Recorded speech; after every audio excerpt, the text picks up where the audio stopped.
Assalamualaikum warahmatullahi wabarakatuh. Gimana kabarnya hari ini? Semoga selalu sehat dan tetap semangat mengikuti perkuliahan program linear. Nah, hari ini merupakan materi pertama kita untuk mata kuliah program linear, di mana untuk hari ini kita akan memulai dengan materi tentang pendahuluan program linear. Nah, adapun pembahasan yang akan kita bahas hari ini meliputi sejarah program linear, definisi program linear, elemen dan asumsi program linear, serta persoalan dan model program linear. Nah, kita mulai dari yang pertama, yaitu tentang sejarah perkembangan program linear. Nah, program linear ini sendiri sebenarnya merupakan ilmu yang berada dalam wadah riset operasi atau yang disingkat dengan RO. Jadi, RO sendiri yang sesuai dengan namanya tentang riset operasi dimulai dalam operasi perang, dalam Perang Dunia Kedua ya, di mana pada saat itu terjadi pertempuran antara Inggris melawan Jerman. Nah, pada saat itu terjadi permasalahan, yaitu permasalahan tentang perang, di mana pada saat itu Inggris yang baru berperang melawan Jerman mengalami keterbatasan sumber daya, baik itu manusianya, peralatan perangnya, maupun logistik. Nah, dalam keadaan terbatas tersebut, mereka ingin tetap menginginkan kemenangan yang maksimum, sehingga timbullah masalah optimasi dengan kendala. Nah, pada akhirnya mereka mengumpulkan beberapa ahli dari berbagai macam disiplin, di mana diharapkan dengan berkumpulnya mereka dapat menyelesaikan masalah-masalah yang berhubungan dengan perang. Nah, ternyata cara ini efektif dan berhasil, dan kemudian cara ini diikuti oleh tentara Amerika Serikat yang diterapkan dalam Departemen Angkatan Udaranya. Kemudian pada tahun 1939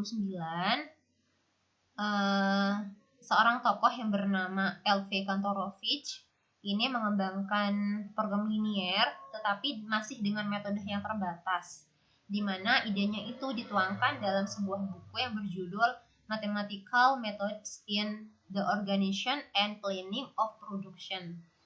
Kemudian berkembang lagi pada tahun 1947 yang dikembangkan oleh seorang tokoh bernama Jos B. Danzig, di mana beliau mengembangkan metode simplex yang dituangkan dalam bukunya yang berjudul Linear Programming and Extension. Kemudian pada tahun 1952 program linear kemudian berkembang dengan bantuan komputer. Nah, di sini saya akan membahas tentang tokoh-tokoh yang berjasa dalam pengembangan program linear seperti yang saya sebutkan tadi. Yang pertama itu adalah Leonid Vitalevich Kantorovich atau dikenal dengan L.V. Kantorovich. Nah, beliau lahir pada tahun 1912 di kota Leningrad, Rusia.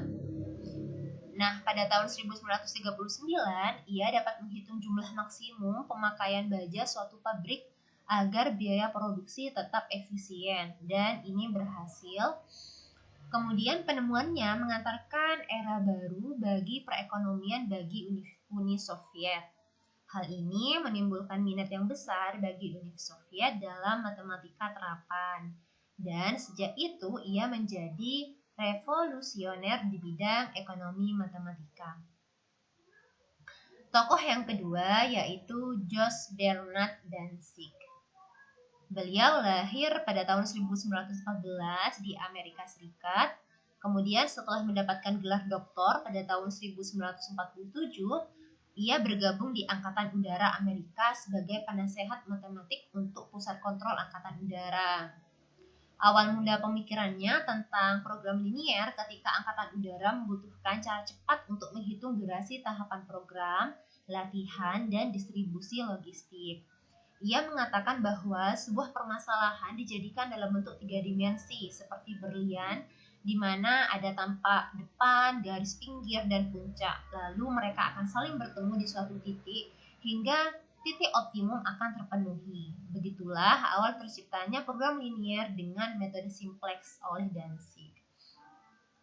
Nah, tokoh berikutnya yaitu John von Neumann, Leonid Khachiyan, dan Narendra Karmakar. Nah, beliau ini merupakan pengembang program linier untuk masalah yang lebih rumit pada tahun-tahun berikutnya sampai ditemukannya metode grafik. Nah, itu merupakan sejarah dan tokoh dari perjalanan program linier. Nah, jadi dalam kehidupan sehari-hari atau dalam kehidupan nyata, kita akan menemukan suatu masalah. Nah, masalah yang kita temui dalam kehidupan kita itu disebut dengan masalah nyata. Nah, masalah nyata itu bisa kita selesaikan, tetapi harus melalui penyederhanaan, di mana masalah-masalah yang kita temui itu yang sudah mengalami penyederhanaan disebut dengan masalah nyata yang disederhanakan. Kenapa harus disederhanakan? Karena semakin sederhana suatu masalah yang kita sederhanakan, semakin sederhana suatu masalah yang kita hadapi, maka semakin mudah masalah itu untuk diselesaikan. Jadi harus melalui tahap asumsi-asumsi agar permasalahan itu bisa diselesaikan. Kemudian masalah nyata yang sederhanakan ini bisa kita lakukan tahap pemodelan untuk menyelesaikan masalah tersebut. Setelah dilakukan pemodelan, maka kita akan mendapatkan model matematis. Kalau sudah didapatkan model matematis, maka model ini bisa kita selesaikan. Kita lakukan penyelesaian sehingga nanti akan kita temukan atau akan kita dapatkan penyelesaian dalam model. Nah, penyelesaian dalam model ini tentu tidak dapat kita terapkan secara langsung, tetapi perlu kita lakukan penafsiran kembali. Nah, penafsiran kembali tersebut akan penafsiran kembali masalah tersebut, kita akan mendapatkan penyelesaian masalah nyata. Jadi, penafsiran kembali itu nanti kita lihat ya, misalkan ya, kita suatu perusahaan akan menjual sebuah mobil ya, di mana setelah dilakukan pemodelan dan setelah dilakukan penyelesaian, ternyata didapatkan agar perusahaan itu mendapatkan keuntungan maksimal, maka ia harus menjual mobil A sebanyak 10,5 mobil. Kan tidak mungkin kan ya, kita akan menjual mobil sebanyak 10,5. Kan tidak ada mobil yang akan kita jual separuhnya. Tentu dalam menjual mobil itu kan harus merupakan bilangan bulat. Nah, itu yang disebut dengan penafsiran kembali. Sehingga setelah kita lakukan penafsiran kembali, kita sesuaikan dengan kenyataan dalam kehidupan sehari-hari kita, maka nanti bisa kita lakukan pelaksanaan atau eksekusi terhadap masalah yang kita hadapi. Jadi catatannya di sini, semakin dekat model dengan aslinya, maka semakin sulit model diselesaikan. Sebaliknya, semakin banyak anggapan-anggapan atau semakin banyak asumsi atau penyederhanaan, maka model makin mudah diselesaikan meski dengan hasil yang kurang teliti. Nah, kita masuk ke definisi program linier. Jadi, program linier sendiri merupakan suatu metode optimasi untuk menemukan nilai optimum dari fungsi tujuan linier pada kondisi pembatasan-pembatasan tertentu. Jadi, di situ dalam program linier itu kita akan dihadapi pada suatu masalah, di mana masalah itu misalkan kita menginginkan suatu hasil yang optimum, tetapi kita di situ dihadapi oleh kendala-kendala atau pembatasan tertentu. Nah, bagaimana dengan pembatasan-pembatasan tertentu itu kita bisa mendapatkan keuntungan atau kita bisa menemukan nilai optimumnya. Nah, adapun peranan atau manfaat kita mempelajari program linear adalah untuk membantu membuat keputusan dan memilih suatu alternatif yang paling tepat dan pemecahan yang paling baik. Jadi, dengan adanya belajar program linear itu, kita akan bisa mendapatkan solusi terbaik ketika kita dihadapkan oleh suatu masalah. Nah, contohnya ini ya, contoh dari permasalahan program linear, misalkan yang pertama itu tentang masalah produksi. Di sini misalkan ada seorang pengusaha, di mana pengusaha itu membuat kue. Nah, di mana setiap kue itu dibuat dengan bahan, harga jual, serta proses yang berbeda. Nah, dia dihadapkan oleh suatu persoalan, berapa banyak kue yang harus diproduksi agar keuntungan pengusaha tersebut maksimal.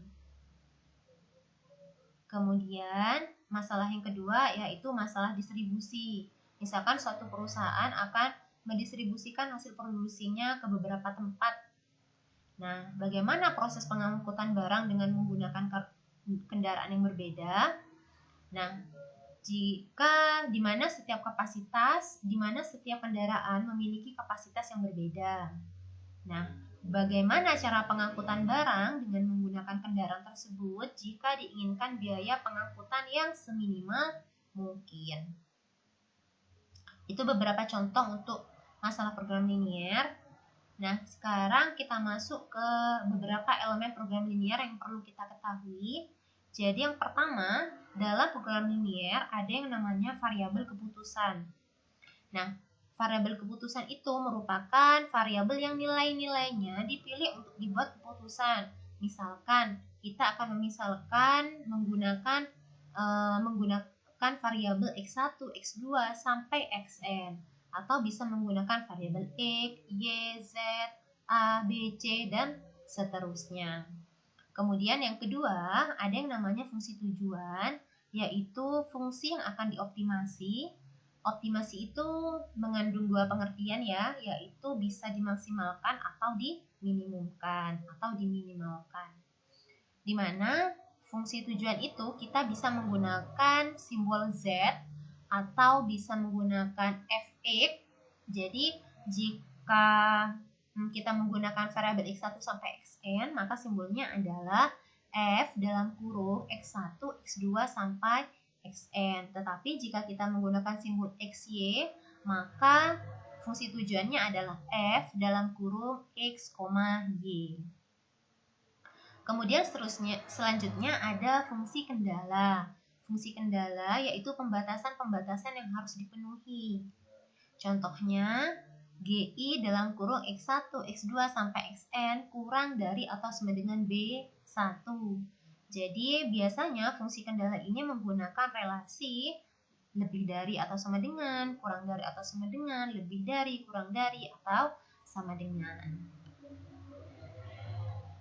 Kemudian, di sini ada beberapa catatan yang harus kita perhatikan dalam merumuskan elemen-elemen program linear ini. Jadi yang pertama, variabel keputusan. Variabel keputusan itu merupakan nilai non negatif atau xj lebih dari atau sama dengan 0 untuk j 1, 2, sampai n. Jadi variabel keputusannya itu harus non negatif atau harus positif ya. Jadi harus lebih dari atau sama dengan 0. Jadi tidak ada kasus dalam program linear yang menghasilkan nilai variabel negatif. Kemudian, nilai variabel keputusan yang memenuhi semua pembatasan model itu disebut dengan solusi layak atau visible atau daerah visible. Nah, contohnya seperti ini. Jadi, kalau misalkan kita menyelesaikan dengan metode grafik, maka nanti kita akan memperoleh daerah arsiran. Daerah arsiran yang memenuhi semua pembatasan. Nah, daerah yang memenuhi semua pembatasan atau daerah arsiran ini, maka daerah ini disebut dengan solusi layak atau daerah visible. Jadi yang ini yang berwarna pink ini disebut dengan solusi layak. Nah, sedangkan yang ketiga yang harus kita perhatikan ya adalah bahwa nilai variabel keputusan yang memberikan nilai fungsi tujuan dan memenuhi pembatasan-pembatasan disebut dengan solusi optimum. Jadi, nilai variabel yang memberikan nilai fungsi tujuan, jadi daerah mana, titik mana yang akan memberikan fungsi optimum atau fungsi minimum atau fungsi maksimum, titik yang mana yang akan memberikan solusi itu, maka itu disebut dengan solusi optimum. Nah, biasanya solusi optimum itu terletak di bagian pojok-pojok. Nah, di sini ada 5 pojok ya, ada 5 titik. Nah, di antara 5 titik ini, titik manakah yang akan memberikan solusi optimum? Nah, misalkan di sini anggaplah di sini ada titik C. Titik C ini akan memberikan nilai yang paling maksimal di antara titik-titik lain jika dia dimasukkan ke fungsi tujuan. Maka titik C ini disebut dengan solusi optimum. Jadi daerah yang pink ini disebut dengan solusi layak atau daerah visible, sedangkan satu titik ini disebut dengan solusi optimum. Nah, ada beberapa asumsi atau ada beberapa anggapan yang akan kita terapkan dalam penyelesaian program linier. Jadi yang pertama yaitu linearitas atau linearity. Apa itu linearitas? Linearitas itu berkaitan dengan fungsi tujuan dan fungsi kendala harus berbentuk linier. Dengan kata lain, jika melibatkan dua variabel, maka nanti akan berupa garis lurus. Jadi namanya saja program linier ya, linier itu berarti lurus. Maka dalam program linier kita akan menggunakan dua variabel ya. Jadi maksudnya dalam fungsi linier itu kita akan melibatkan fungsi linier dengan pangkat melibatkan variabel dengan pangkat tertinggi 1. Jadi kita tidak akan membahas fungsi kuadrat atau fungsi-fungsi lain yang pangkatnya lebih dari 1. Kemudian asumsi yang kedua yaitu penambahan atau additivity. Dia itu koefisien variabel keputusan dan fungsi tujuan merupakan jumlah dari masing-masing koefisien dalam program linier. Contohnya, keuntungan total Z sama dengan jumlah keuntungan dari masing-masing kegiatan. Misalkan seorang pengusaha, seorang pembuat kue yang membuat kue A dan kue B, maka keuntungan yang diperoleh pembuat kue tersebut adalah keuntungan dari pembuatan kue A, dari penjualan kue A dan kue B. Penjumlahan dari keuntungan kue A dan kue B itu disebut dengan penambahan. Kemudian yang kedua tentang kesebandingan, yaitu jika variabel keputusan mengalami perubahan, maka dampaknya akan menyebar dalam proporsi yang sama terhadap fungsi tujuan dan pada kendala. Contohnya, apabila variabel keputusan dinaikkan 2 kali, maka nilai-nilai fungsi tujuan dan kendala juga akan menjadi 2 kali lipat. Contohnya seperti ini ya. Misalkan ada seorang penebang kayu, misalkan dia bekerja dari jam 6 pagi sampai jam 12 misalkan ya. Dari jam 6 pagi sampai jam 12 siang. Selama 6 jam tersebut, dia dapat menebang pohon sebanyak 10 batang. 10 batang selama 6 jam. Nah, jika dia melanjutkan pekerjaannya dari jam 12 siang sampai jam 6 sore, maka dia diharapkan dapat menebang pohon sebanyak 10 batang juga kan ya. Tetapi kan pada kenyataannya, jika berkaitan dengan manusia, maka otomatis di situ penebang akan mengalami yang namanya capek.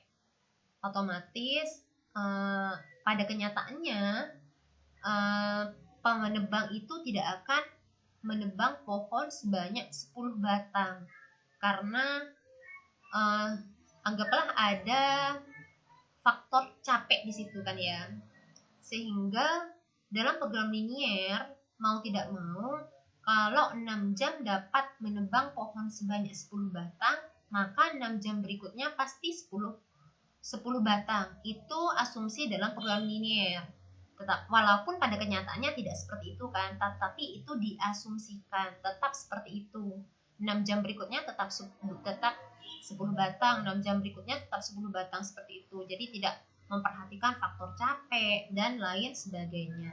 Jadi kalau variabel keputusannya dinaikkan 2 kali, maka fungsi tujuan dan kendalanya juga akan menjadi 2 kali lipat. Selanjutnya yaitu pembagian, di mana nilai variabel keputusan yang diperoleh tidak harus berupa bilangan bulat, tetapi boleh pecahan. Nah, boleh pecahan dalam mendapatkan nilai variabel keputusan tersebut, tetapi ingat, meskipun berupa pecahan, nanti harus kita lakukan penafsiran kembali seperti yang tadi ya, harus ditafsirkan kembali sehingga akan cocok dengan permasalahan nyata ya. Selanjutnya adalah kepastian, yaitu semua parameter harus bernilai tetap dan ditentukan secara pasti. Jadi harus bernilai tetap dan ditentukan secara pasti. Misalkan tiket masuk tempat wisata. Jadi biasanya tuh kan kalau masuk ke tempat wisata, misalkan dari hari Senin sampai Jumat itu kan harga tiket masuknya biasanya 10.000, tetapi pada saat weekend itu kan biasanya naik ya, misalkan 15.000. Nah, itu namanya tidak tetap. Tetapi dalam program ini harus pasti. Jadi kalau tiket masuknya 10.000 sampai kapanpun itu akan 10.000, tidak boleh diubah-ubah. Jadi harus ditentukan secara pasti. Itu asumsi dalam program linier. Nah, adapun tahapan menyusun persoalan program linier, yaitu yang pertama, kita harus memahami persoalan secara keseluruhan. Apakah persoalan itu persoalan maksimal atau minimal. Yang kedua, identifikasi variabel keputusannya. Yang ketiga, deskripsikan fungsi tujuan sebagai kombinasi linier dari variabel keputusan. Jadi fungsi tujuan itu adalah kombinasi antara variabel keputusan, kombinasi linier dari variabel keputusan. Jadi kalau variabel keputusannya menggunakan variabel XY, maka fungsi tujuannya akan menggunakan variabel XY. Yang keempat, deskripsikan pembatasan sebagai kombinasi linier dari variabel keputusan. Jadi setelah menentukan fungsi tujuan, kita tentukan fungsi pembatasannya atau fungsi kendalanya. Kemudian yang kelima, identifikasi batas atas dan batas bawah variabel keputusan. Yang keenam, ekspresikan semua hasil identifikasi tersebut dalam formula matematika. Untuk poin 3, 4, dan 5 ini boleh diacak, boleh kita menentukan fungsi tujuan, baru pembatasan atau fungsi kendala, baru batas atas batas bawah, atau terserah, boleh pembatasan dulu, kemudian fungsi tujuan, baru batas atas dan batas bawah, atau ini biasanya ini gabung ya, antara 4, 5 ini biasanya berurutan, baru kemudian fungsi tujuan, atau fungsi tujuan dulu baru kemudian yang ini. Itu merupakan tahapan menyusun persoalan program linier. Selanjutnya, macam-macam persoalan program linier. Jadi persoalan program linier itu terdiri dari 2 macam. Yang pertama, program linier persoalan maksimum, dan yang kedua program linier persoalan minimum. Nah, yang pertama, program linier persoalan maksimum. Jadi, kita akan mencari variabel keputusan non-negatif yang memenuhi fungsi tujuan maksimum. Nah, adapun model program linier maksimum itu yang pertama kita tentukan variabel keputusannya, misalkan X1, X2, sampai Xn, atau boleh X, Y, Z. Kemudian yang B, menentukan fungsi tujuannya, fungsi tujuan maksimum tentunya, yaitu Z sama dengan Y1 X1 tambah C2 X2 tambah seterusnya Cn Xn. C ini konstanta, X ini adalah variabelnya. Kemudian yang ketiga, menentukan fungsi kendalanya. Fungsi kendala ini disesuaikan dengan soal ceritanya ya. Fungsi kendalanya ini biasanya menggunakan relasi kurang dari atau sama dengan, lebih dari atau sama dengan, kurang dari, lebih dari, sama dengan, dan seterusnya. Di mana Untuk variabel keputusan ini harus bernilai non negatif atau harus lebih dari atau sama dengan 0. Nah, jika semua fungsi kendala menggunakan relasi kurang dari atau sama dengan semua, jadi di sini ada beberapa fungsi kendala dan di sini menggunakan relasi kurang dari atau sama dengan semuanya, maka ini disebut dengan bentuk maksimum baku.